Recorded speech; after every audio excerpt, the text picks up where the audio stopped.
মাজত উপস্থিত অসম চৰকাৰৰ সন্মানীয় মন্ত্ৰী শ্ৰী বিমল বৰা ডাঙৰীয়া, প্ৰশান্ত ফুকন ডাঙৰীয়া, ডিব্ৰুগড় বিশ্ববিদ্যালয়ৰ সন্মানীয় উপাচাৰ্য প্ৰফেচাৰ জিতেন হাজৰিকা ডাঙৰীয়া, ৰাজ্য চৰকাৰৰ উচ্চ শিক্ষা বিভাগৰ সচিব শ্ৰী নাৰায়ণ কোঁৱৰ ডাঙৰীয়া, সভাস্থলীত উপবিষ্ট সন্মানীয় বিধায়কসকল, ডিব্ৰুগড় বিশ্ববিদ্যালয়ৰ বিভিন্ন বিভাগত পাঠদান আৰু শিক্ষাদানত সদা ব্যস্ত অধ্যাপক অধ্যাপিকাসকল, মহাবিদ্যালয়সমূহৰ পৰা অহা অধ্যাপক অধ্যাপিকাসকল আৰু সুধীবৃন্দ, আজি ডিব্ৰুগড় বিশ্ববিদ্যালয়ৰ বাবে এটা অন্যতম স্মৰণীয় দিন।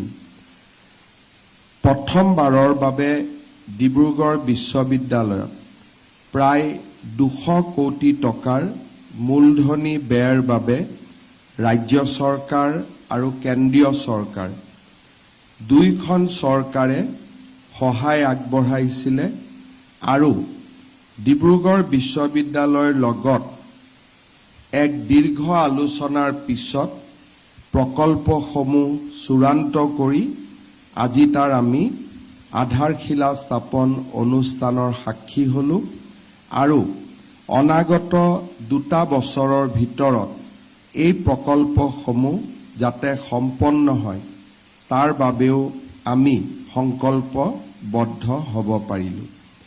উত্তৰ পূব ভাৰতৰ ঔদ্যোগিক আৰু সাংস্কৃতিকভাৱে চহকী ডিব্ৰুগড় চহৰত 500 একৰ ভূমিত ব্যাপ্ত ডিব্ৰুগড় বিশ্ববিদ্যালয়ে আমাৰ ৰাজ্যখনৰ শৈক্ষিক, সাংস্কৃতিক আৰু অৰ্থনৈতিক উন্নয়নত বিশেষ অৰিহণা যোগাই আহিছে। 1965 চনত প্ৰতিষ্ঠা হোৱাৰ পাছৰে পৰা ডিব্ৰুগড় বিশ্ববিদ্যালয়ে আমাৰ ৰাজ্যখনত জ্ঞান, দক্ষতা আৰু উদ্যমিতাৰে সবল কৰি তেওঁলোকৰ মাজত ইতিবাচক মানসিকতা আৰু প্ৰমূল্যবোধৰ বীজ ৰোপণ কৰি আহিছে। ৰাজ্যৰ 9খন জিলা সামৰি 177খন স্বীকৃতিপ্ৰাপ্ত মহাবিদ্যালয়েৰে ডিব্ৰুগড় বিশ্ববিদ্যালয়ে ভৱিষ্যতৰ বিকশিত আৰু আত্মনিৰ্ভৰশীল অসম নিৰ্মাণৰ লক্ষ্য প্ৰাপ্তিত এক গুৰুত্বপূৰ্ণ ভূমিকা আগবঢ়াইছে। আহিবলগীয়া দিনবোৰত এই বিশ্ববিদ্যালয়ৰ শিক্ষাৰ্থীসকলে যাতে ব্যক্তিগত জীৱন আৰু কৰ্মক্ষেত্ৰত সফলতাৰে আগুৱাই যাব পাৰে তাৰ বাবে আজি প্ৰধানমন্ত্ৰীৰ উচ্চতৰ শিক্ষা অভিযান বা PM উষা আৰু ৰাজ্য চৰকাৰৰ বিশেষ অনুদানৰ অধীনত 2টা আন্তঃগাঁথনি বিকাশৰ পদক্ষেপৰ শিলান্যাস কৰা হৈছে। এই প্ৰকল্পৰ উদ্দেশ্য হৈছে শিক্ষাৰ্থীসকলক শৈক্ষিক, গৱেষণা আৰু পাঠ্যক্ৰম বহিৰ্ভূত ক্ষেত্ৰসমূহত সহায় হোৱাকৈ বিশ্ববিদ্যালয়ৰ আন্তঃগাঁথনিৰ আধুনিকৰণ আৰু সম্প্ৰসাৰণ ঘটোৱা। প্ৰকল্পটোত বিশ্ববিদ্যালয়ৰ বিভিন্ন ব্যৱস্থাৰ উন্নয়ন, আধুনিক প্ৰযুক্তিৰ সংযোজন, এনাৰ্জি এফিচিয়েঞ্চি আৰু বহনক্ষম বিকাশৰ দিশসমূহ সামৰি লোৱা হৈছে। এই পদক্ষেপে শিক্ষাদানৰ সা-সুবিধা বৃদ্ধিৰ লগতে শিক্ষাৰ্থীৰ আৱাসৰ সুবিধা, পৰীক্ষাগাৰ আদি সবলীকৰণে বিশ্বমানৰ শিক্ষাগত মান পূৰণ কৰাৰ লগতে বিশ্ববিদ্যালয়খনত বিৰাজমান শিক্ষাৰ সমৃদ্ধ পৰিৱেশত আৰু অধিক উত্তৰণ ঘটাব।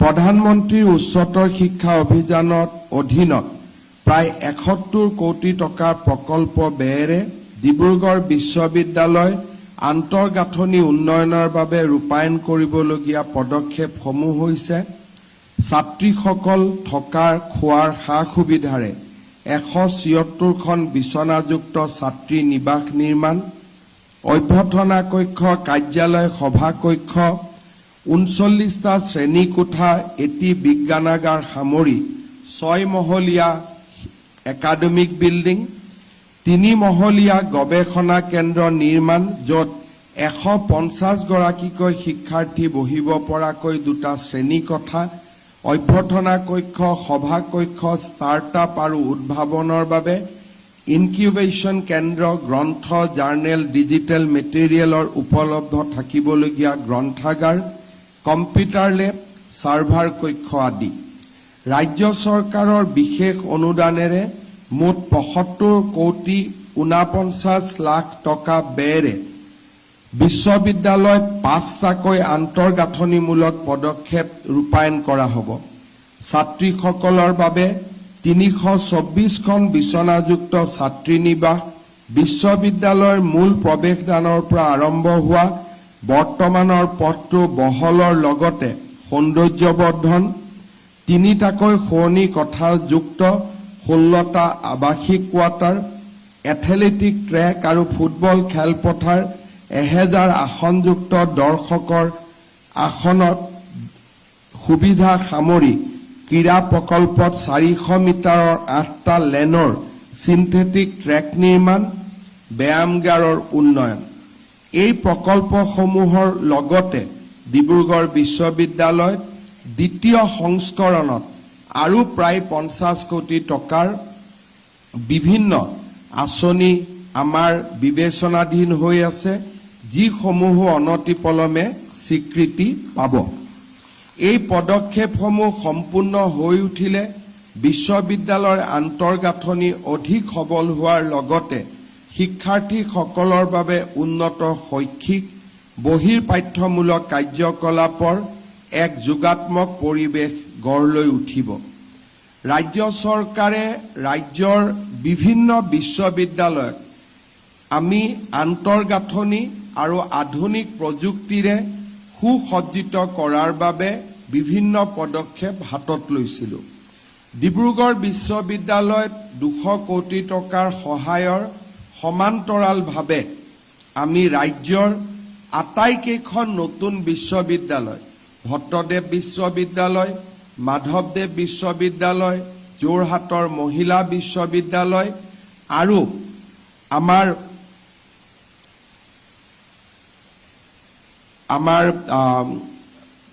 সাবুৱাৰ স্পৰ্টছ ইউনিভাৰ্চিটি, এই আটাইকেইখন বিশ্ববিদ্যালয়লৈ আমি 50 কোটি টকাকৈও ইনফ্ৰাষ্ট্ৰাকচাৰ গ্ৰাণ্ট আগবঢ়াইছিলোঁ আৰু ইয়াৰ ভিতৰত হোজাই ৰবীন্দ্ৰনাথ ঠাকুৰ বিশ্ববিদ্যালয়ো আছিলে আৰু প্ৰায়কেইখন বিশ্ববিদ্যালয়তে এই নিৰ্মাণ কাম প্ৰায় সম্পূৰ্ণ হৈও উঠিছে। সমান্তৰালভাৱে কেইটামান দিন আগতে গুৱাহাটী বিশ্ববিদ্যালয়ৰ বাবেও ৰাজ্য চৰকাৰে 200 কোটি টকাৰ উন্নয়নমূলক আঁচনি লোৱাৰ বাবে ব্যৱস্থা আৰম্ভ কৰিছে। বড়োলেণ্ড বিশ্ববিদ্যালয়ৰ বাবেও ওদালগুৰিত আন এটা কেম্পাছ নিৰ্মাণৰ বাবেও ৰাজ্য চৰকাৰে ব্যৱস্থা হাতত লৈছে। উচ্চ শিক্ষাৰ বিকাশৰ এক নতুন পৰ্যায়লৈকে ৰাজ্য চৰকাৰ আগবাঢ়ি গৈ ৰাজ্যত আৰু 7খন নতুন বিশ্ববিদ্যালয় স্থাপনৰ বাবে ৰাজ্য চৰকাৰ আগবাঢ়িছিলে আৰু অহাকালি 7খন বিশ্ববিদ্যালয়ৰ উপাচাৰ্যই শপত গ্ৰহণ কৰি দায়িত্ব লোৱাৰ লগে লগে এই বিশ্ববিদ্যালয়কেইখনো পূৰ্ণাংগ ৰূপ পাবলৈ সক্ষম হ'ব। এই বিশ্ববিদ্যালয়খন আটাইকেইখন লখিমপুৰৰ পৰা বঙাইগাঁও, কোকৰাঝাৰলৈ সম্প্ৰসাৰিত হৈ আছে। বৰাক উপত্যকাত নতুন ৰাজ্যিক বিশ্ববিদ্যালয় নিৰ্মাণ হ'ব আৰু পৰ্যায়ক্ৰমে ৰাজ্য চৰকাৰৰ অধীনত বিশ্ববিদ্যালয়ৰ সংখ্যা 15ৰ পৰা 20লৈ আগবাঢ়িব, যি অসমৰ বাবে এটা অতি আনন্দৰ বতৰা। আজিৰ দিনটোতে আমি অসম মেডিকেল কলেজতো আন এক গুৰুত্বপূৰ্ণ আঁচনিৰ শুভাৰম্ভ কৰিম। অসম মেডিকেল কলেজৰ আৱাসিক কলনী আৰু হোষ্টেল আদি নিৰ্মাণৰ বাবে তাতো আজি আমি 362 কোটি টকাৰ এক নতুন প্ৰকল্পৰ শুভাৰম্ভণি কৰিম। অৰ্থাৎ আজিৰ দিনটোতে ডিব্ৰুগড়ৰ 2খন বাটকটীয়া শিক্ষানুষ্ঠান ডিব্ৰুগড় বিশ্ববিদ্যালয় আৰু অসম মেডিকেল কলেজৰ মাজত প্ৰায় 550 কোটি টকাৰ আঁচনিৰ শুভাৰম্ভণি হ'ব। ডিব্ৰুগড়ৰ বাবে ই এক আনন্দৰ বাতৰি আৰু ডিব্ৰুগড়ৰ অসমৰ শিক্ষা জগতখনলৈ ডিব্ৰুগড়ৰ যি বৰঙণি, সেই বৰঙণিক ৰাজ্য চৰকাৰৰ স্বীকৃতি, অসমবাসী ৰাইজৰ মৰম আৰু শুভেচ্ছাৰ এক প্ৰতীক ৰূপে এই অনুষ্ঠানসমূহ আজি নিৰ্মাণৰ পথত আগবাঢ়িছে। ৰাজ্যৰ শিক্ষামন্ত্ৰী ৰণোজ পেগু ডাঙৰীয়াই আমাৰ উচ্চ শিক্ষা জগতখনৰ নতুন আহিবলগীয়া দিনবিলাকৰ প্ৰত্যাহ্বানৰ বিষয়ে আপোনালোকক উল্লেখ কৰিছে। মই ৩-৪টা কথা আপোনালোকৰ আগত উল্লেখ কৰিব খোজো আৰু মই ভাবোঁ যে আমাৰ সন্মুখত আহিবলগীয়া দিনবোৰ আমি কি ধৰণে নিজকে নিৰ্মাণ কৰিম, কি ধৰণে নিজকে প্ৰস্তুত কৰিম, এই সম্পৰ্কে আমাৰ উচ্চ শিক্ষাৰ অনুষ্ঠানসমূহত সম্যক এক আলোচনা হোৱাৰ সময় আজি সমাগত। আমি সকলোৱে জানো যে আমাৰ ভাৰতবৰ্ষ আজিৰ পৰা ৭৭ বছৰ আগত স্বাধীন হৈছিল। 1947 চনৰ পিছত আমাৰ দেশত পৰিৱৰ্তন হৈছিলে আৰু এই পৰিৱৰ্তনে লাহে লাহে সমগ্ৰ বিশ্বৰ ভিতৰতে ভাৰতক এখন বিকাশশীল ৰাজ্যৰ মৰ্যাদা দিবলৈ সক্ষম হৈছে।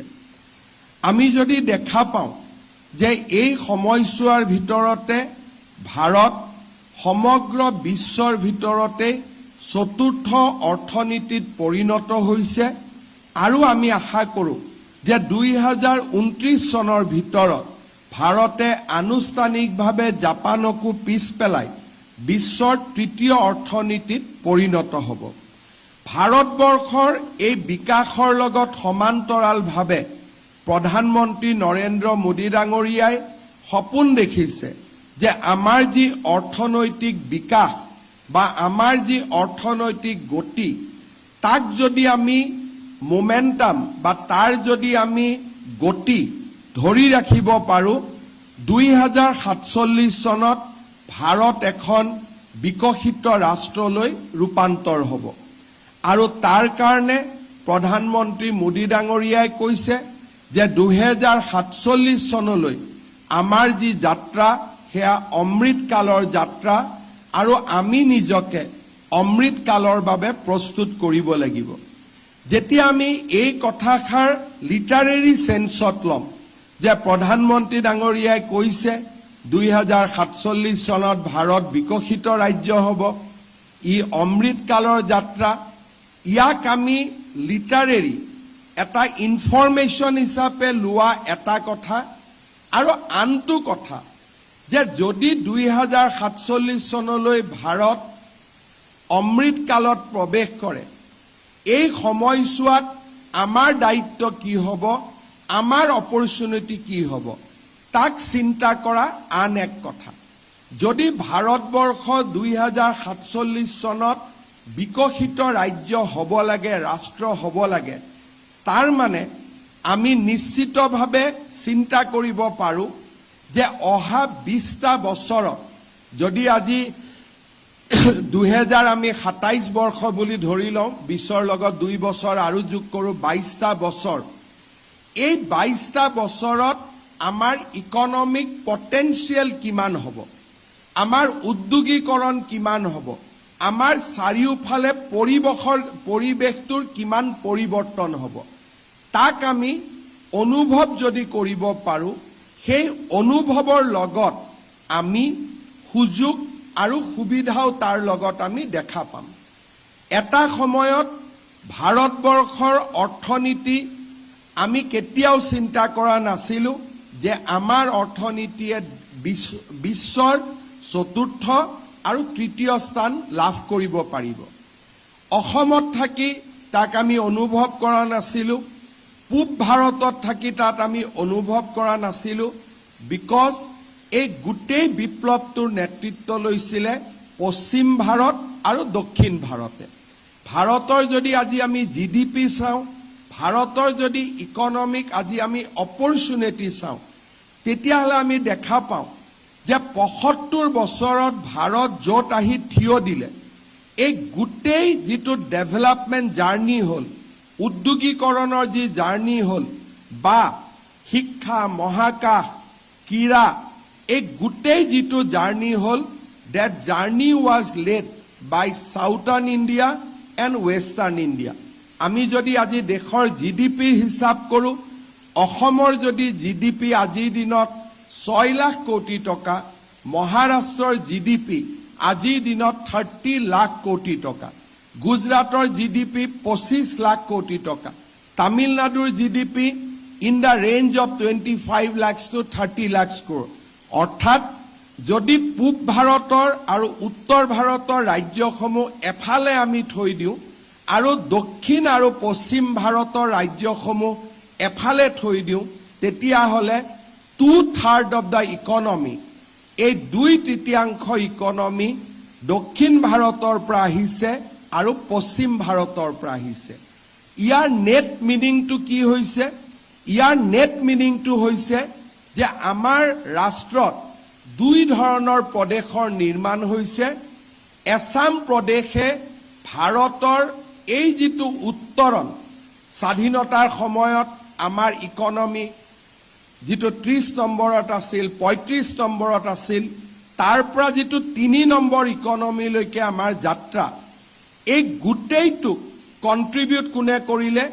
দক্ষিণ ভাৰত আৰু পশ্চিম ভাৰতৰ ৰাজ্যসমূহে। আৰু সেই কণ্ট্ৰিবিউশ্যনৰ পৰা ভাৰতৰ যিটো বিকাশ হ'ল, সেই বিকাশৰ সুবিধা আমি কোনে ল'লো? আমি পূৰ্ব ভাৰত আৰু উত্তৰ ভাৰতৰ ৰাষ্ট্ৰসমূহে, ৰাজ্যসমূহে সেই বিকাশৰ সুবিধাসমূহ আমি গ্ৰহণ কৰিলোঁ। যিসকলে ইকনমিক্সত শিকায় তেওঁলোকে দেখিব যে প্ৰত্যেকটো ফাইনেন্স কমিশ্যনৰ সন্মুখত দক্ষিণ ভাৰত আৰু পশ্চিম ভাৰতৰ ৰাষ্ট্ৰসমূহে, ৰাজ্যসমূহে কয় যে আমাক বিত্ত আয়োগৰ পৰা বাহিৰত ৰাখক, আমাৰ যি টকা আমাৰ লগত থাকিব দিয়ক, ভাৰতৰ পৰা আমাক নালাগে, আমিও ভাৰতক নিদিলে উই আৰ হেপী।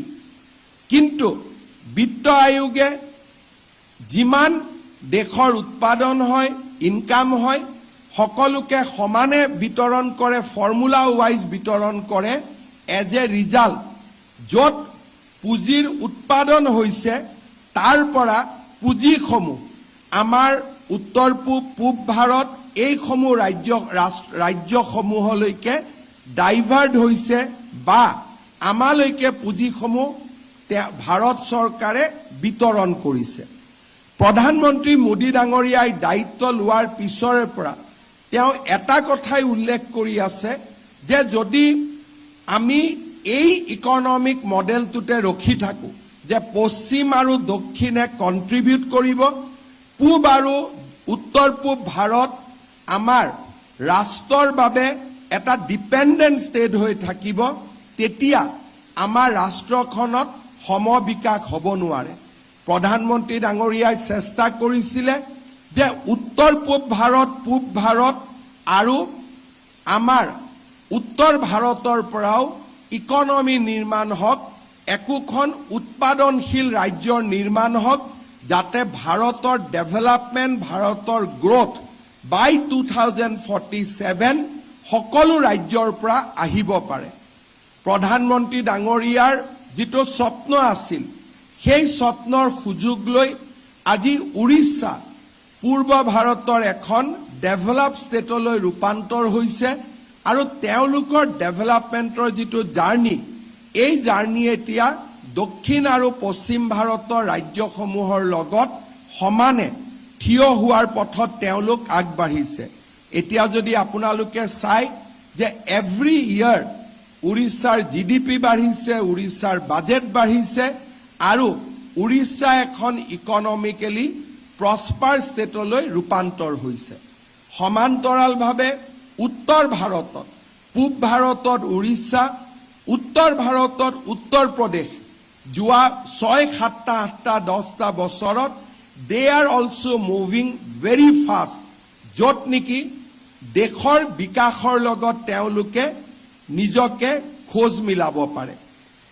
আৰু উত্তৰ পূব ভাৰতৰ ভিতৰত অসমে যোৱা 5-4টা বছৰত লাহে লাহে ইমাৰ্জ কৰিবলৈ আমি আৰম্ভ কৰিছো যদিও আমাৰ যিটো ইমাৰ্জেন্স ইট ইজ ষ্টিল লেটেন্ট আৰু ই এতিয়াও প্ৰকাশ হ'ব পৰাকৈ এটা আমি এতিয়াও ইকনমিক শক্তিত ৰূপান্তৰ হ'ব পৰা নাই বাট আৰ্লি সাইন্স যিবিলাকক কয় যে প্ৰাথমিক ধাৰণা এই প্ৰাথমিক ধাৰণাই প্ৰমাণ কৰে যে উই আৰ অন ট্ৰেক যোৱা 10টা বছৰ বেসিক্যালি পোস্ট কোভিড অসমে বিকাশৰ দৰ এভাৰেজ 13% মেইনটেইন কৰিছে অসমৰ ইকনমি প্ৰতি বছৰে 1 লাখ কোটি টকাকৈ সংযোজিত হৈছে আৰু আমাৰ ৰাজ্যত লাহে লাহে উদ্যোগীকৰণৰ পৰিৱেশ এটাও নিৰ্মাণ হ'বৰ বাবে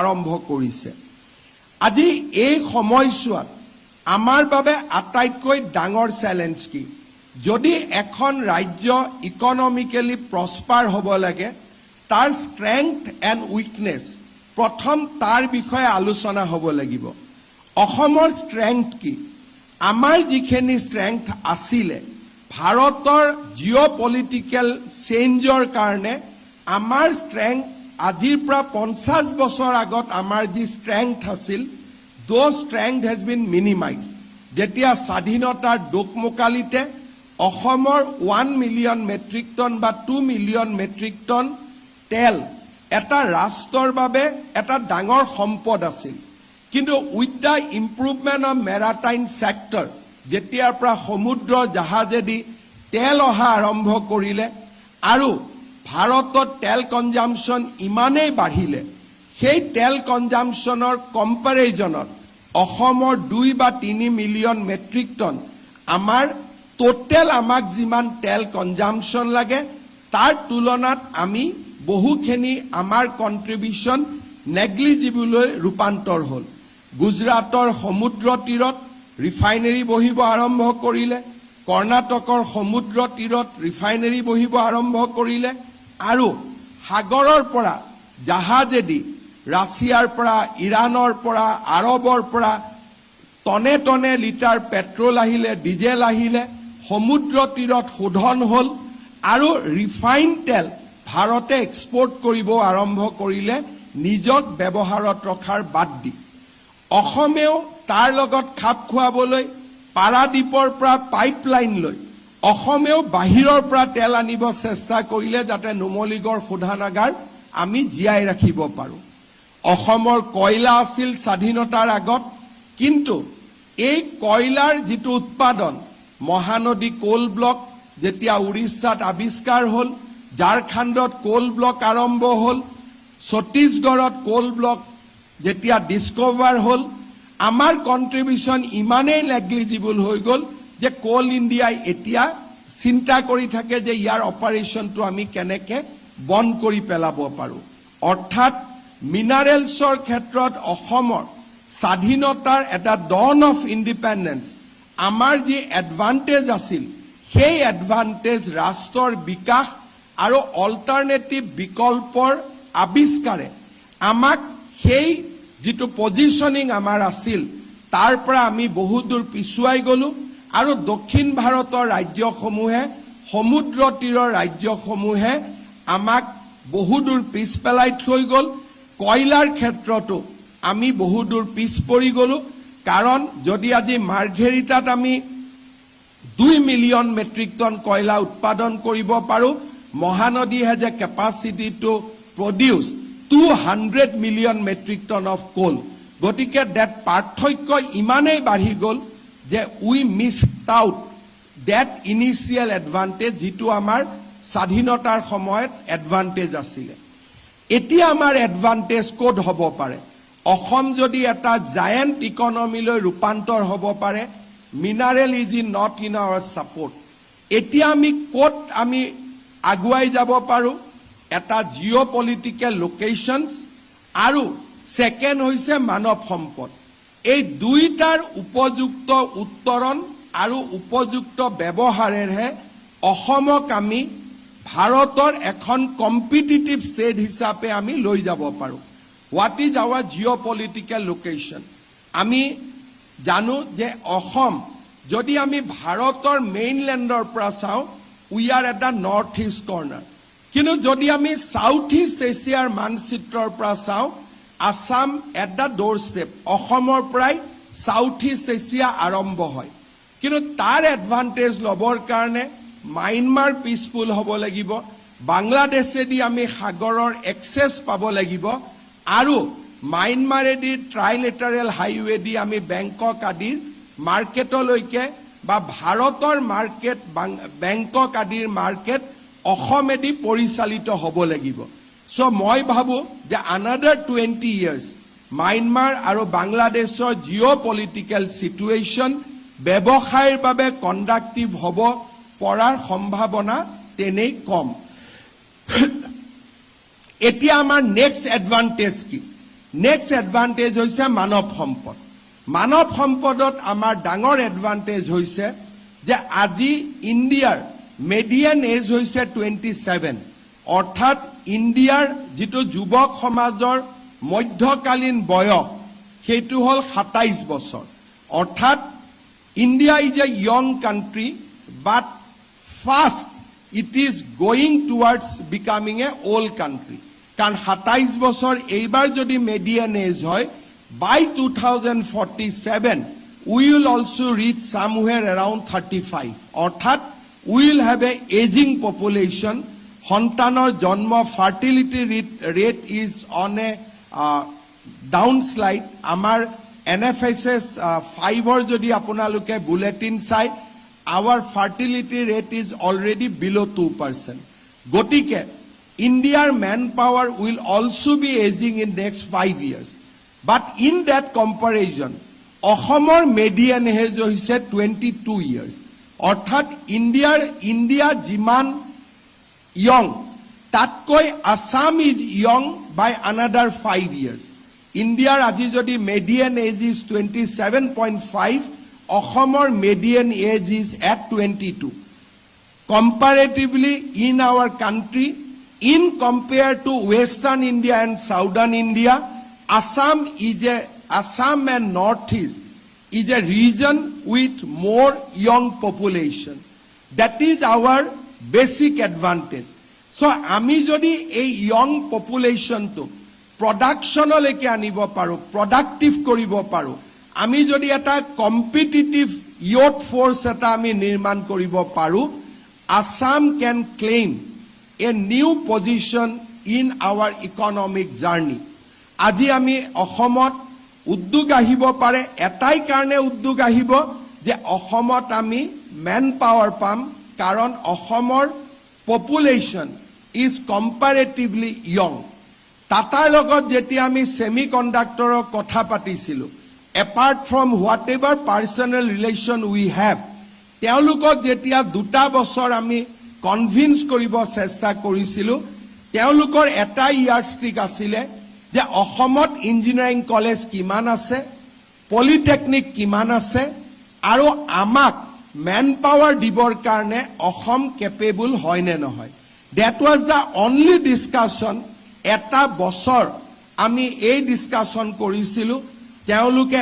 এটা কৈ আমাৰ ইঞ্জিনিয়াৰিং কলেজৰ আউটপুট লৈছিলে ইনপুট লৈছিলে কোৱালিটি অফ এডুকেশ্যন লৈছিলে আৰু এটা বছৰৰ দীৰ্ঘকালীন ডিসকাশন যত মাটি লৈ ডিসকাশন হোৱা নাছিলে আমি কি ইনসেন্টিভ দিম তাৰ বিষয়ে আলোচনা হোৱা নাছিলে এটাই আলোচনা হৈছিলে যে IIT গুৱাহাটীয়ে কিমান ম্যান পাৱাৰ নিৰ্মাণ কৰে ইঞ্জিনিয়াৰিং কলেজ বিলাকে কিমান ম্যান পাৱাৰ নিৰ্মাণ কৰে আমাৰ পলিটেকনিক বিলাক কিমান আধুনিক পলিটেকনিক বিলাকৰ যেতিয়া প্ৰথম সেমিকন্ডাক্টৰ নিৰ্মাণৰ আগতে টাটাই 4 বছৰ আগতে আমাৰ পলিটেকনিক বিলাকক আধুনিকৰণৰ বাবে 3000 কোটি টকা অসম চৰকাৰৰ লগত আমি একেলগে বিনিয়োগ কৰিছিলো যাতে আমাৰ ষ্টুডেন্টে আৰ্টিফিশিয়াল ইন্টেলিজেন্স আমাৰ augmented reality machine learning 3D printing আদিৰ বিষয়ে জানিব পাৰে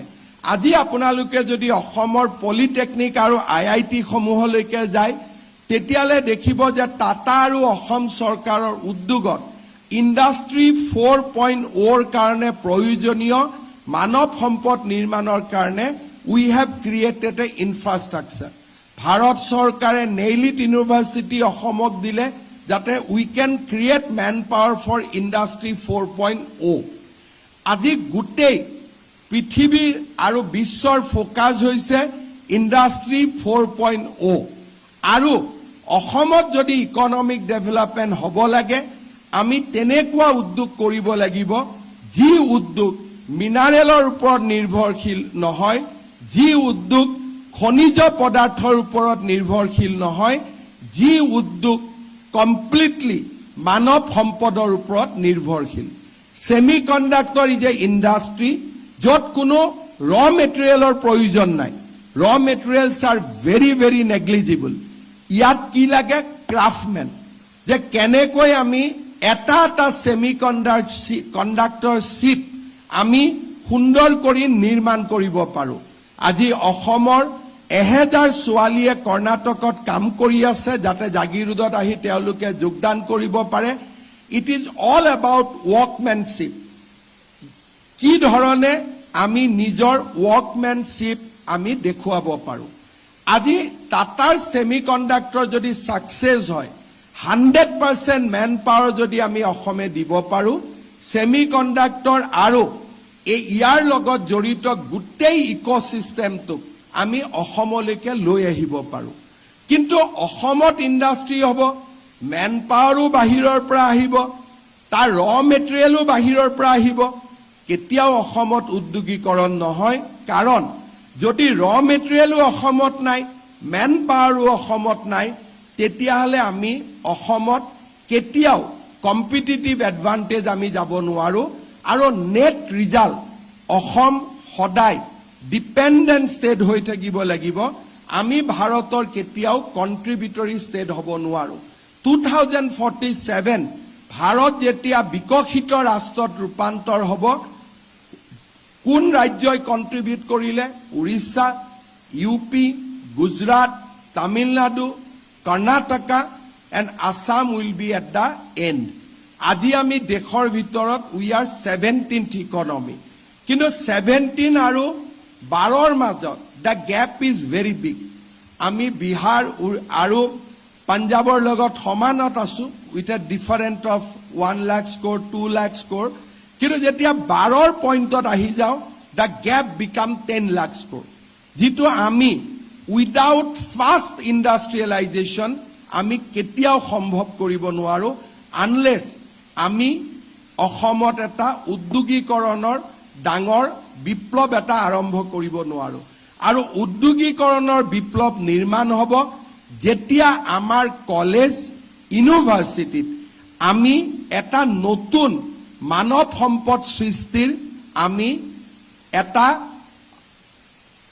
ফ্যাক্টৰী হিচাপে বা কাৰখানা হিচাপে আমাৰ শিক্ষানুষ্ঠানসমূহক আমি নিৰ্মাণ কৰিব পাৰিম আৰু তাৰ কাৰণে কলেজসমূহ আধুনিক হ'ব লাগিব কলেজ ইউনিভাৰ্সিটিয়ে নতুন চিন্তাৰে আৰু নতুন নতুন জ্ঞানেৰে আমি আমাৰ সমাজখনক ছাত্ৰ সমাজক আগুৱাই লৈ যাব লাগিব we have to create manpower which will be relevant for the country by 2047 আমাৰ ল'ৰা ছোৱালীয়ে যদি ফিজিক্স পঢ়ে কোয়ান্টাম ফিজিক্স নপঢ়ে কৰবাত আমি ট্ৰেডিশনাল চাকনয়াটোৰ ভিতৰত থাকি যাম আমাৰ কলেজসমূহত যদি আৰ্টিফিশিয়াল ইন্টেলিজেন্স যদি আমি ল'ৰা ছোৱালীৰ মাজত ইয়াক আমি কেতিয়াও এতিয়া ৰবট মেচিন আমি কাকো ৰখাব নোৱাৰো আজিৰ পৰা 5 বছৰ পিছত আমি ৰেষ্টুৰেণ্টত যাম ৰবটে আমাক আহি চাহ দিব ৰবটে আমাক আহি ভাত দিব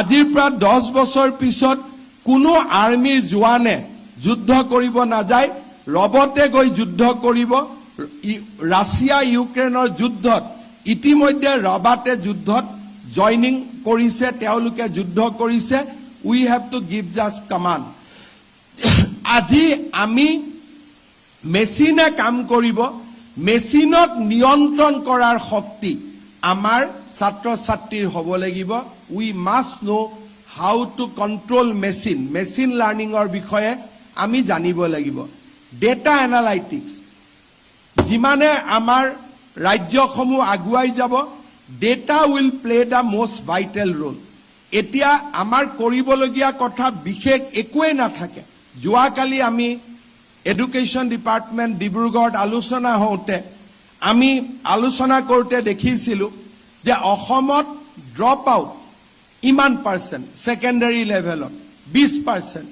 আমি আলোচনা কৰি আছোঁ অসমত কেনেকৈ ড্ৰপ আউটটো আমি ৰখাব পাৰোঁ ইমিডিয়েটলি আমাৰ মূৰত চিন্তা আহিলে যে অসমত ড্ৰপ আউট আছে নে কোনোবা কেইটা অঞ্চলত ড্ৰপ আউট আছে লেট মাইণ্ড দ্য ডেটা কাৰণ কম্পিউটাৰত গোটেই আছে আমাৰ লগত এডুকেশ্যনৰ শিক্ষা সেইটো এপ আছে আমি জানিম যে কোন পিন পইণ্টেড এৰিয়াটোত আমাৰ ড্ৰপ আউট হৈছে ডেট মিনছ ডেটা এনালাইটিক্স কৰাৰ লগে লগে আমাৰ যিটো কাম কৰাৰ পৰিধি সেইটো লাহেকৈ কমি গ'ল আমি গম পালোঁ যে এই 12খন টি ষ্টেটতহে ড্ৰপ আউট আছে আৰু এই 12খন টি ষ্টেটৰ কাৰণে গোটেই ডিব্ৰুগড় জিলাৰ সমস্যাটো দেখুওৱা হৈছে then let us go to date 12 টি ষ্টেট তাতে আমি উলিয়াব পাৰোঁ যে কোনটো পৰিয়ালৰ পৰা ড্ৰপ আউট হৈ আছে because we have the data যেতিয়া আমাৰ কলেজবিলাকত ডেটা থাকিব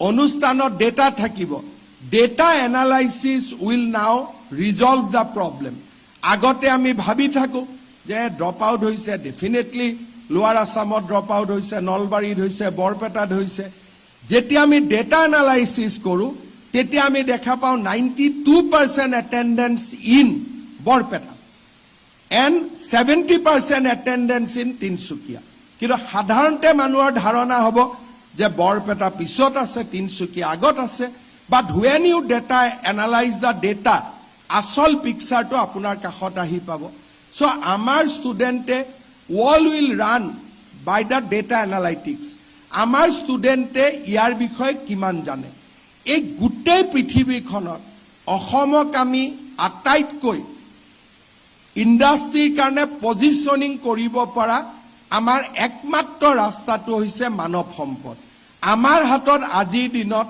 এটাই ডাঙৰ এডভান্টেজ আছে যে we have a median age of 22 years we are young than the rest of the country আৰু we can create a huge different kind of manpower মই আমাৰ ইউনিভাৰ্চিটি কলেজ সকলোকে মই আহ্বান কৰিম যে we need to create a manpower যি manpower ৰিচাৰ্চত যাব পাৰে যি মেন পাৱাৰে আমাক ষ্টাৰ্টআপ ইনোভেশ্যনৰ ফালে লৈ যাব পাৰে আৰু যি মেন পাৱাৰে বিশ্বৰ বিভিন্ন নতুন নতুন অঞ্চলৰ চাহিদা পূৰণ কৰিব পাৰে আজি আমাৰ যোৱা কেইদিনমান আগতে এডভান্টেজ অসমত মই জাপানত গৈছিলোঁ কোৰিয়াত গৈছিলোঁ দুইখন ৰাষ্ট্ৰত অসমৰ পৰা মানুহ লাগে কাৰণ জাপানৰ আজি মেডিয়ান এজ ইজ 48 years সকলো কাম ৰবটে কৰে মানুহে কাম কৰিবলগীয়া তাত মানুহেই নাই তাত ডেকা ল'ৰা ছোৱালী য়ং ক্ৰাউড দেখা পাবলৈ নাই কাৰণ মানুহে সন্তান জন্ম দিব নোখোজে মানুহে ষ্ট্ৰেছত আহিব নোখোজে আৰু সেইকাৰণে they prefer not to produce children কালি আমি ডিব্ৰুগড় কেবিনেটত আমি এপ্ৰুভ কৰিছোঁ যে আমি ল'ৰা ছোৱালীক জাপানী ভাষাত আমি শিকোৱাম আৰু জাপানক আমি মেন পাৱাৰ পঠাম জাপানৰ স্পিকাৰ অসমত আহিছিল মোক কৈছিলে যে 5 লাখ অসমৰ ল'ৰা ছোৱালী মই ল'ব পাৰোঁ যদি তহঁতি জাপানীজ লেংগুৱেজ শিকাই দিব পাৰোঁ আমাৰ অসমত নিবনুৱা কিমান আছে অসমত যদি নিবনুৱা 20 লাখ আছে 5 লাখ যদি অকল জাপানে লৈ থৈ দিয়ে আমাৰ কাৰণে সমস্যা ক'ত অৰ্থাৎ আজি নিবনুৱা কোনো নাথাকে unless education system doesn't make them unemployable যদি আমাৰ ইউনিভাৰ্চিটিত আজি ফৰেন লেংগুৱেজ শিকোৱা নহয় আজি যদি ইউনিভাৰ্চিটিত সায়েন্স এণ্ড টেকনলজিৰ ওপৰত শিকোৱা নহয় ইউনিভাৰ্চিটিত আজি হিউমেনিটিজৰ নতুন নতুন ফ্ৰণ্টিয়াৰ বিষয়ে শিকোৱা নহয় দেন উই আৰ মেকিং পিপল আনএমপ্লয়েবল চৰকাৰে মানুহক নিবনুৱা কৰা নাই নিবনুৱা কোনে কৰিছে শিক্ষা ব্যৱস্থাই নিবনুৱা কৰিছে অসম উদ্যোগীকৰণত পিছুৱাই আছে বেলেগৰ কাৰণে নহয় আমাৰ education system is not able to give আছ দ্য হিউমেন ৰিচোৰ্চ চ' মই ভাবোঁ নেক্সট 5 yearsত অসম যদি গ্ৰ' কৰিব লাগে our single most attention has to be in creating a competitive manpower. আৰু যদি আমি competitive manpower নিৰ্মাণ কৰিব পাৰোঁ তেতিয়াহ'লে আমাক কোনেও ধৰি ৰাখিব নোৱাৰে. I see a brighter future for Assam in next 10 years. আজি আমি মংগলদৈত স্কিল ইউনিভাৰ্চিটি আনিছোঁ. Entire courses are designed for industry 4.0. তাতে আমি কি শিকাইছোঁ, তাতে আমি ল'ৰা ছোৱালীক শিকাইছোঁ বা আমি কোৰ্চ আনিছোঁ how to be part of the financial market. কাৰণ যেনেকে যেনেকে ইণ্ডাষ্ট্ৰি বাঢ়ি থাকিব stock exchange related, financial market related, crypto কাৰেঞ্চিৰ পৰা আৰম্ভ কৰি নতুন নতুন ফ্ৰণ্টিয়াৰ্ছবিলাক খুলি থাকিব. We have to create a manpower to support that new frontiers. AI থাকিবই, তাৰ লগতে নতুন নতুন আমাৰ যিমান ফ্ৰণ্টিয়াৰ্ছ খুলিব আমি ছিংগাপুৰৰ লগত কলাবৰেট কৰিছোঁ যে স্কিল ইউনিভাৰ্চিটিক আমি সেই ধৰণে এম্পাৱাৰ কৰি কৰি গৈ থাকিম. ভাৰত চৰকাৰে আমাক নেইলেট ইউনিভাৰ্চিটি দিছে য'ত নেকি ছেমি কণ্ডাক্টৰৰ পৰা আৰম্ভ কৰি গোটেই মেন পাৱাৰ ক্ৰিয়েশ্যনৰ এটা নতুন ব্যৱস্থা মুকলি হ'ব. মই আমাৰ বিশ্ববিদ্যালয়সমূহকো আহ্বান কৰিম যে next 5 years is our time. We have to change and we have to make our human resource ready for the new world. আমি জাপানিজ লেংগুৱেজ আনিম ইউনিভাৰ্চিটিত, কোৰিয়ান লেংগুৱেজ আনিম. কেইদিনমান আগতে আপোনালোকে নিউজ পাইছে যে UAE ইউনাইটেড আৰব এমিৰেটছে ইণ্ডিয়ান মানুহৰ কাৰণে মাত্ৰ 23 লাখ টকাত তেওঁলোকে জীৱনৰ কাৰণে পিৰিয়ডিক ভিছা দিব খুজিছে because they need man power. আৰু this is for only India. আপোনালোকে গুগল কৰিব, চাট জিপিটি কৰিব, পাব যে UAE has open the market for India, যে মাত্ৰ 23 লাখ টকা দিলেই মানুহে ডুবাইৰ স্থায়ী বাসিন্দাৰ প্ৰমাণ ল'ব পাৰিব. কিন্তু কোনে?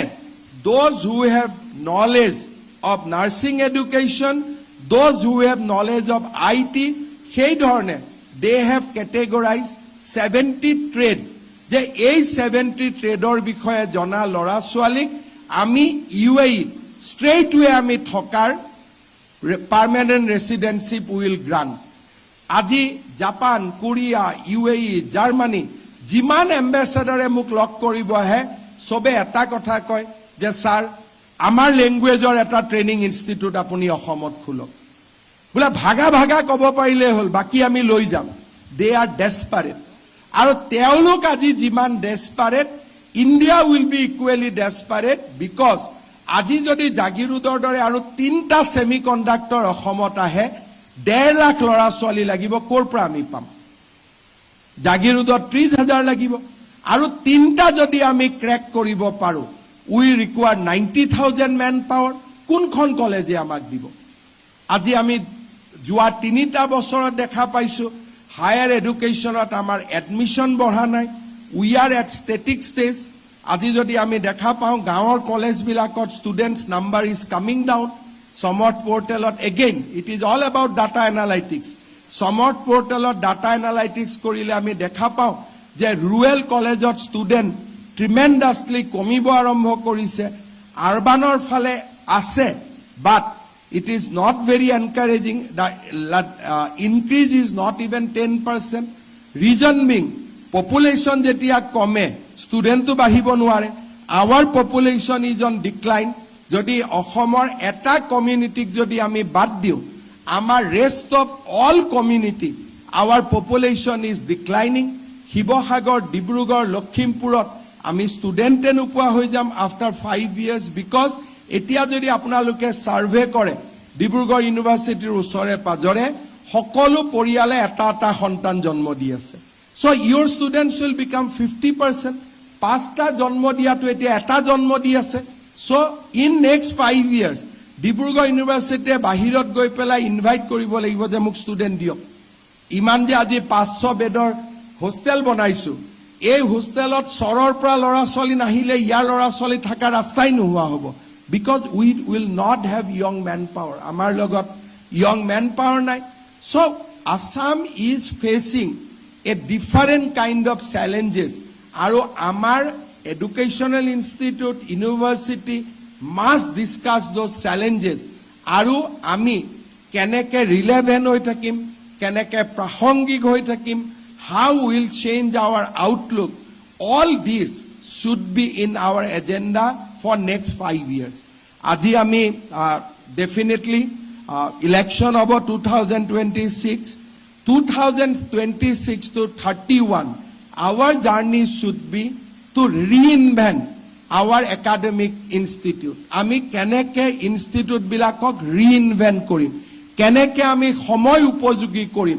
কেনেকে এখন ইনষ্টিটিউটত আমি পৰিৱৰ্তন আনিব পাৰিম আজি ডিব্ৰুগড় ইউনিভাৰ্চিটিৰ পৰা ওলোৱা এটা ল'ৰা ছোৱালীও আনএমপ্লয়েড হৈ নাথাকে যদি we can train them for stock market যে কেনেকে stock marketত কাম কৰিব লাগে কিন্তু আমি যদি political science-ত বেছিকৈ এডমিশন দি থাকো actually we are creating manpower which will be unemployed চৰকাৰক কলে লাভ নহব যে আপোনালোকে নিবনুৱা সৃষ্টি কৰিছে নিবনুৱা সমস্যা সৃষ্টি কৰে এডুকেশনাল ইনষ্টিটিউটে যদি আমি মানুহক আজিৰ দিনত পলিটিক্যাল সায়েন্সত 30টা এডমিশন হ'ব লাগে if we admit 200 কৰ পৰা এপইন্টমেন্ট পাব কিন্তু একেটা ইনষ্টিটিউটে যদি নিজক ৰিইনভেন্ট কৰে and we create manpower at IT along with the Japanese language এজনো ইয়াত unemployed হৈ নাথাকে so entire approach we have to reinvent কাৰণ এতিয়া অসমত মাটিৰ তলত সম্পদ নাই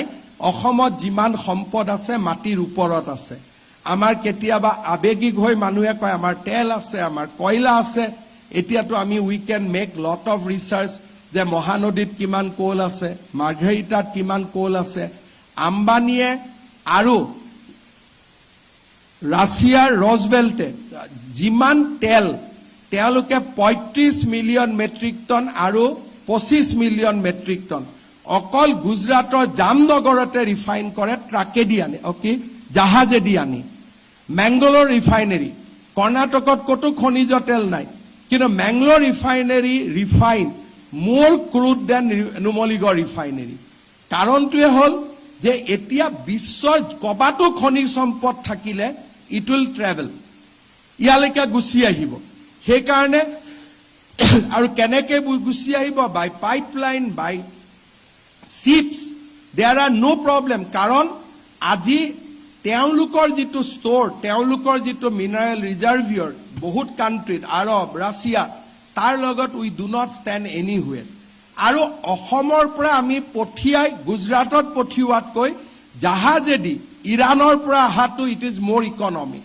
গতিকে মই ভাবো আমাৰ কলেজ সমূহতো we have to debunk lot of old theories যে এই old theories বিলাক এটা relevant নহয় যাতে আমাৰ লৰা ছোৱালী আন্দোলন নকৰে যাতে আমাৰ লৰা ছোৱালীয়ে ৰং নোশনত গৈ থিয় হৈ নাথাকে যে সকলো আছিল সকলো আছে আমি কিয় নাই সো আমাৰ সকলো আছে কি আছে we have you যিজনে আন্দোলন কৰিছে তেৱে এটা মানৱ সম্পদ আৰু তেও যেতি আন্দোলন কৰে he is a wasted manpower so he would have been a manpower আৰু যেতিয়া আন্দোলন কৰি দিলে he is a lost manpower এটা creative manpower destructive হৈ গল otherwise he could have been an engineer he could have been an IT professional he could have been a software engineer he could have been a AI expert but he become a slogan shouting voice that means we lost a one human resource আমি এতিয়া human resource loss কৰিব নোৱাৰো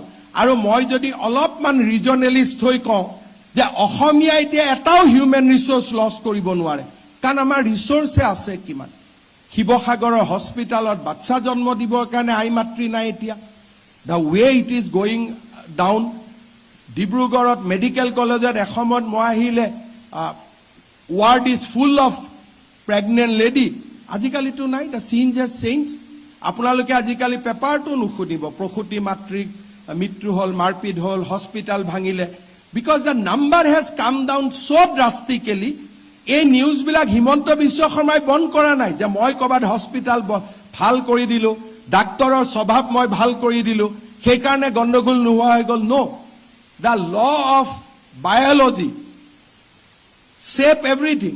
Guwahati medical কলেজত এতিয়া যদি আমি বৰপেটা ধুবুৰীৰ পৰা অতিথিসকলক বাদ দি দিওঁ, medical college is virtually vacant.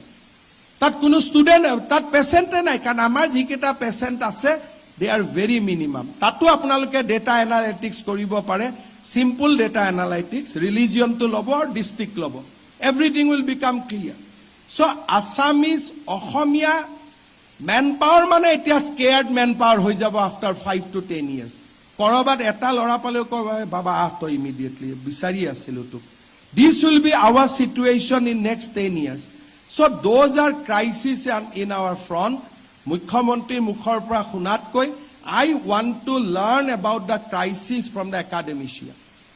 কতো ৰিচাৰ্চ পেপাৰে নাই যে 10 yearsত অসমীয়াৰ পাৰ্চেন্টেজ কি হ'ব অসমত। People should do relevant research. আজি relevant researchে নাই। অসমৰ মেন পাৱাৰ ওপৰত, মানৱ সম্পদৰ ওপৰত ডিষ্ট্ৰিক্ট মৌজালৈকে আমি যাব পাৰো। উই ডোন্ট হেভ ৰিলেভেন্ট ৰিচাৰ্চ পেপাৰ। এতিয়া ৰিচাৰ্চ পেপাৰবিলাক মই মাজে মাজে ইউনিভাৰ্চিটিত যাওঁ, গুৱাহাটী ইউনিভাৰ্চিটিত, মই সুধো কি ৰিচাৰ্চ পেপাৰ ৰিচাৰ্চ আছে। যিবিলাক ৰিচাৰ্চ তেওঁলোকে কৰি আছে, those who are relevant 30 years back. এই ৰিচাৰ্চ পেপাৰবিলাকে ফিউচাৰ অসম এখন নিৰ্মাণ কৰিব নোৱাৰে, পুৰণা অসম এখনৰ নষ্টালজিয়া অনুভৱ কৰিব পাৰিব। যদি গুৱাহাটী ইউনিভাৰ্চিটি, ডিব্ৰুগড় ইউনিভাৰ্চিটি গোটেই ৰিচাৰ্চ পেপাৰবোৰ চাই, it is all about nostalgia about the past, nothing about future. মই নাম ক'লে অকণমান আই উইল বি অভাৰষ্টেপিং, কিন্তু মোৰ যদি শব্দটো বুজি পায়, ইট ইজ মোৰ অৰ লেছ সকলোৱে বুজি পাব। All our research paper is weird around the nostalgia of past, no road map for future. I think we need to drastically change the academic situation. আমি অসমৰ সমগ্ৰ শিক্ষাৰ পৰিৱেশ আৰু আমাৰ আউটলুক, আজি আপোনালোকে মোৰ পৰা এই কথাখিনি শুনিছে, মই আপোনালোকৰ পৰা শুনিব লাগিছিল, মই আপোনালোকক শুনাইছো, because I am in practical field. কিন্তু আপোনালোকে যেতিয়া আপোনালোকৰ ষ্টুডেণ্টবিলাকৰ লগত কথা পাতি, উইল ফিল দ্য ছেম। আগতে শিৱসাগৰৰ পৰা ডিব্ৰুগড় ইউনিভাৰ্চিটিত এডমিশ্যনৰ কিমান প্ৰেছাৰ আহিছিল, আজি কিমান আহে। যদি BEd কোৰ্চটোক বাদ দি দিয়ে, MEd কোৰ্চটোক বাদ দি দিয়ে, আৰু কি আছে ইয়াতে? If you just reduce the BEd course, VC সাহেবে মোক আজি কৈছে 10,000 BEdত এডমিশ্যন খুজিছিল। BEd পঢ়িলে চাকৰি পাব বুলি ল'ৰা ছোৱালী এটা ধাৰণা আছে। এই ধাৰণাটো 5 বছৰ পিছত নোহোৱা হৈ যাব, যে অসমতো চব চাকৰি দি চেছ কৰি দিলে, আৰুতো নাই। বিকজ শিক্ষক এইটো ইলাষ্টিক মেন পাৱাৰ নহয়, কাৰণ সেই শিক্ষকে কি পঢ়াব? ৰাজনীতি বিজ্ঞান, অৰ্থনীতি বিজ্ঞান। আমাক শিক্ষক লাগিব যোনে 10 বছৰৰ পিছৰ ৰিলেভেন্ট ছাবজেক্ট পঢ়াব। So where is those subjects? In absence of those subjects, যেনেকে মই এটা সৰু উদাহৰণত দি মই সামৰণি মাৰিছো, আপোনালোকে বুজি পাব। ডিব্ৰুগড় ইউনিভাৰ্চিটিত পৰিভাষ্য কলা এটা পাঠ্যক্ৰম খুলিলে। প্ৰত্যেক বছৰে পাছ কৰাৰ পিছত ল'ৰা ছোৱালীবিলাকে মোক যায়, ছাৰ চাকৰি দিব লাগে। তেজপুৰ ইউনিভাৰ্চিটিত এনভাইৰনমেণ্টেল ছায়েন্স খুলিলে, ল'ৰা ছোৱালীবিলাকে মোক কয় চাকৰি দিব লাগে। তাৰ মানে ইউনিভাৰ্চিটিয়ে কোৰ্চ খুলিব, অসম চৰকাৰে পোষ্ট ক্ৰিয়েট কৰিব, আমি চাকৰি দিম, কিন্তু অসম চৰকাৰৰ উপাৰ্জনটো ক'ৰ পৰা হ'ব? Where from will get money? যদি অসমত উদ্যোগ নহয়, উদ্যোগে GST দিলেহে আমি ল'ৰা ছোৱালীক চাকৰি দিব পাৰিম। চ' অসমৰ ইকনমিটো যদি 15% ৰেটত গ্ৰ' নহয়, ষ্টুডেণ্টক আমি চাকৰি ক'ৰ পৰা দিম? So' we have to start from the other way, যে অসমক আমি 15% ইকনমিক গ্ৰ' কৰিব পৰাকৈ মেন পাৱাৰ সৃষ্টি কৰোঁ, চ' date Assam can absorb all other manpower. We are starting from Y, we should have started from X. গতিকে এই যিটো আমাৰ চিন্তাধাৰা, প্ৰথম আমি চিন্তা কৰিব লাগিব যে আমাকতো চৰকাৰে চাকৰি দিব লাগিব, ৰাস্তা বনাব লাগিব, মেডিকেল বনাব লাগিব, আমাৰ ইয়াতে স্পেচ ষ্টেচন হ'ব লাগিব, আমাৰ ইয়াতে এলিভেটেড কৰিডৰ হ'ব লাগিব, আমাৰ বানপানী সমস্যা সমাধান হ'ব লাগিব, আৰ্টিফিচিয়েল ফ্লাড সমাধান হ'ব লাগিব। So let us empower the state, ষ্টেটখনক ধনী কৰোঁ। এতিয়া আমাৰ নাই তোমাক ভোট দিছো নহয়, তুমি কৰিব লাগিব, সেইটোতো নহ'ব। প্ৰথম আমাৰ কালেক্টিভ চিন্তা হ'ব লাগিব যে অসমক আমি উৰিষ্যাৰ দৰে কৰ্ণাটকৰ দৰে চহকী কেনেকৈ কৰিব পাৰোঁ। এবাৰ পকেটত টকা থাকিলে distribution is a very easy thing, খালি তাৰপিছত ডিষ্ট্ৰিবিউটহে কৰি দিব লাগে। ডিব্ৰুগড় ইউনিভাৰ্চিটিক 200 কোটি, 300 কোটি লখিমপুৰক, 400 কোটি ধেমাজিক, এইটো কামটোতো আমি ভাল কৰি ল'ম। কিন্তু প্ৰথম একাডেমিচিয়াই চিন্তা কৰিছে নে নাই যে মুখ্যমন্ত্ৰীজনে টকাটো ক'ৰ পৰা পাব। We are not thinking that. আৰু হিমন্ত বিশ্ব শৰ্মাটো সদায় মুখ্যমন্ত্ৰী নহয়, মুখ্যমন্ত্ৰী যে ইনষ্টিটিউশ্যন, যে এই ইনষ্টিটিউটটোৱে টকা ক'ৰ পৰা পাব। নাই মোদীয়ে দিব। হোৱাই দে উইল গিভ, এটা দিনলৈকে দিব, তাৰপিছত কিয় দিব। আদাৰ ষ্টেটবিলাকে ক'ব যে আমাৰ টকাটো তাত কিয় আপোনালোকে লৈ গৈ আছে। I think all the economics department should study the memorandum in the 15th Finance Commission by the advanced state. আপোনালোকে ইমান দূৰলৈকে নাযায়, কিন্তু মইতো আহ্বান কৰিম যে all the economics department should download the memorandum of Assam and memorandum of Karnataka. আমাৰ মেমৰেণ্ডামত আছে আমাক অলপ বেছিকৈ টকা দিয়ক, কৰ্ণাটকৰ মেমৰেণ্ডামত আছে আপোনালোকেও নল'ব আমিও নিদিওঁ। তো ডেট ইজ দেয়াৰ মেমৰেণ্ডাম। আমিও এনেকুৱা এখন মেমৰেণ্ডাম দিব পৰা পজিশ্যনলৈ আহিব লাগিব যে আমিও নিদিম আপোনালোকেও নিদিব। আন্দোলন কৰা ল'ৰাবিলাকৰ বাদ দিয়ক কথা যে তেল আছে কয়লা আছে আমি ধনীয়ে, that is Paresh Barua mentality. সেইটো মেণ্টেলিটি 30 বছৰ পুৰণা mentality, that has change all together. আৰু সেইটো চেঞ্জ হৈছে নে, you can do the Google, the mineral resources of Assam vis Odisha. Just one Google and you will get all the answer. Mineral resources of Andhra Pradesh vis-a-vis Assam. Only one Google will resolve all the answer of my appeal. So I can let us collectively think that how we will reorient our academic system relevant to the present day world 2047. আৰু মই ভাবো তেতিয়াই আমি এখন সুন্দৰ আৰু প্ৰতিভাশালী বিকশিত অসম লাভ কৰিব পাৰিম। আকৌ এবাৰ মই লাষ্ট সামৰিছোঁ যে এতিয়া আমাৰ লগত the most vital resource we have, that is the human resource. Because our median age is 22, India's median age is 27.5. We are young by India by 5 years. So that is our advantage. আমি যদি এইটো advantage নলম, 5 বছৰত our median age also will become 27, then 29, then 30. We lost the advantage. So this is the time to grab. Next 5 years, we have to make ourselves relevant to the present day world. আজি মই এই কথাখিনিকে ডিব্ৰুগড় বিশ্ববিদ্যালয়ত এটা ভাল দিনত আপোনালোকক অনুৰোধ জনাই মই মোৰ বক্তব্যৰ সামৰণি মাৰিছোঁ।